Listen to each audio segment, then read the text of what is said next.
You've probably noticed anti-capitalism is everywhere on screen at the moment.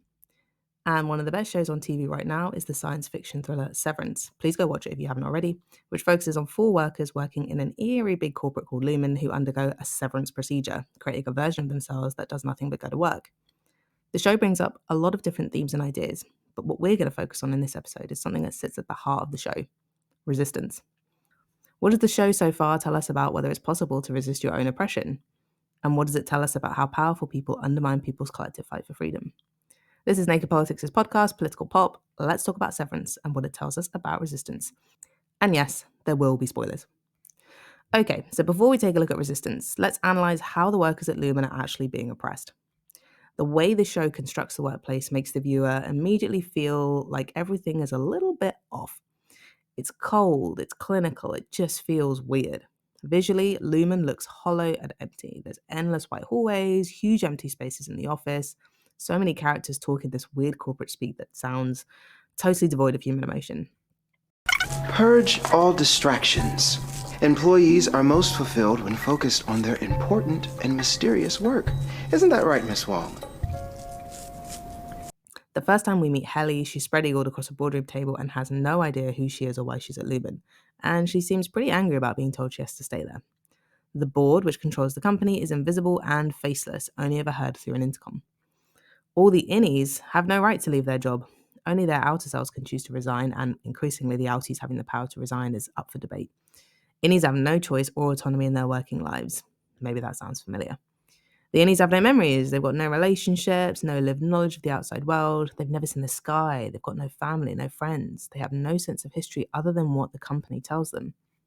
Even the rewards given to the workers feel empty with like a sinister undertone. These provide an important and realistic function. These material rewards incentivize the workers to keep going and not question the validity of their work or what they're doing. Solidarity between departments on the severed floor is actively discouraged, presumably to make exploiting workers and increasing their profit margins easier.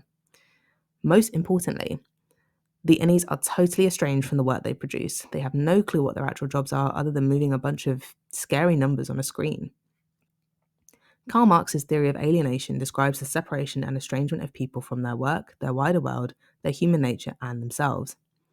He said alienated labour alienates nature from man, and alienates man from himself, from his own active function, his life activity, so it alienates him from the species. He believed that this happened when workers lack control of the means of production. In other words, workers feel dehumanised when they don't have any control over what their labour produces. We can apply Karl Marx's theory pretty easily to the life of the innies. They are an economic entity. They have zero influence on the processes or outcome of their work. They don't even know what the final outcome of their work is. Presumably, it's all for the benefit of the company owners. And this lack of connection and control to their work negatively impacts the spirit and happiness of the innies, making them feel less fulfilled and more worthless.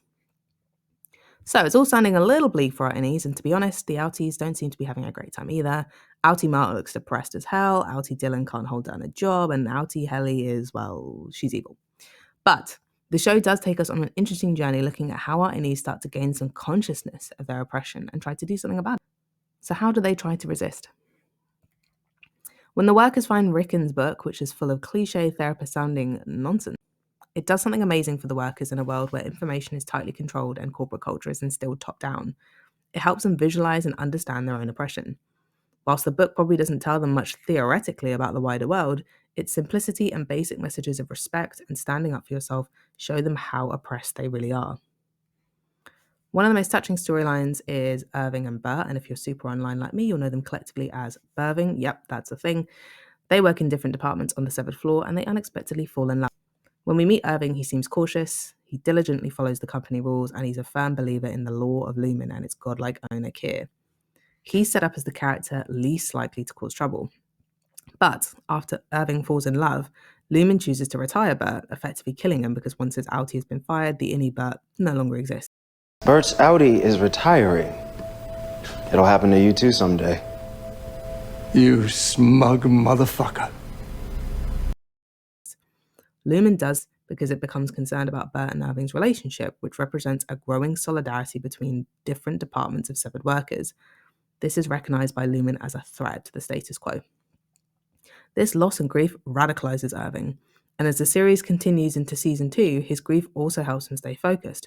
Unlike Mark S., who gets distracted by love, Irving ends up being the most observant about Helly not quite seeming the same. Irving nobly sacrifices himself to reveal that Helly R is, spoiler alert, actually her outie, and that her outie is Helena Egan, daughter of the company owner. She's been collecting information about the workers and taking it back to the board to undermine the workers' resistance. When we meet Dylan, he's punchy, but he's pretty well ingrained in his worker ways at Lumen.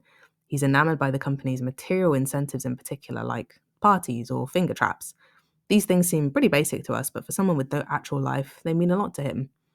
It's only once he gets a taste of his outie's life, including his young son, that he starts to see how empty and inhumane his life really is. Towards the end of the series, we start to see them collectively come together, looking past their differences and seeing what they have in common: work exploitation. Despite the totalitarian oppression at Lumen, the workers find a way to resist and to try and warn the world of what's really happening on the severed floor. As Series 2 continues, it's clear that the workers' ability to resist is going to be key to whether or not they can escape this. Lumen is employing division tactics already. In episode 3 of Series 2, they give a secret perk to Dylan, meeting his outie. When he becomes so distracted by this that he doesn't team up with Irving to further investigate the mysterious elevator door that Irving keeps dreaming about. Helly being revealed to be Helena causes huge distrust with the whole crew. It becomes clear that no one can trust that anyone is really who they say they are.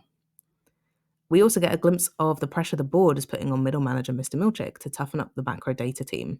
His teenage colleague Miss Huang, who is, literally a child, is also proving to actually be kind of a snitch. So there's some division amongst middle management as well. We also see Rickon, author of the terrible but inspiring book for Innies, contemplating working with Lumen to produce a version of his book for severed workers, which basically looks like him diluting his message and becoming a sellout for some dollars. The power his words have with the Innies looks set to be manipulated by the company for their own gains against the interests of. Also, every Innie is also at the behest of their outie, who they can't communicate with. Can they rely on their outies for solidarity, or will they actually just be let down by their own selves? I guess we'll just have to keep watching to find out. If you've enjoyed this video and you'd like to see more, drop us a follow and consider donating or subscribing via the link in our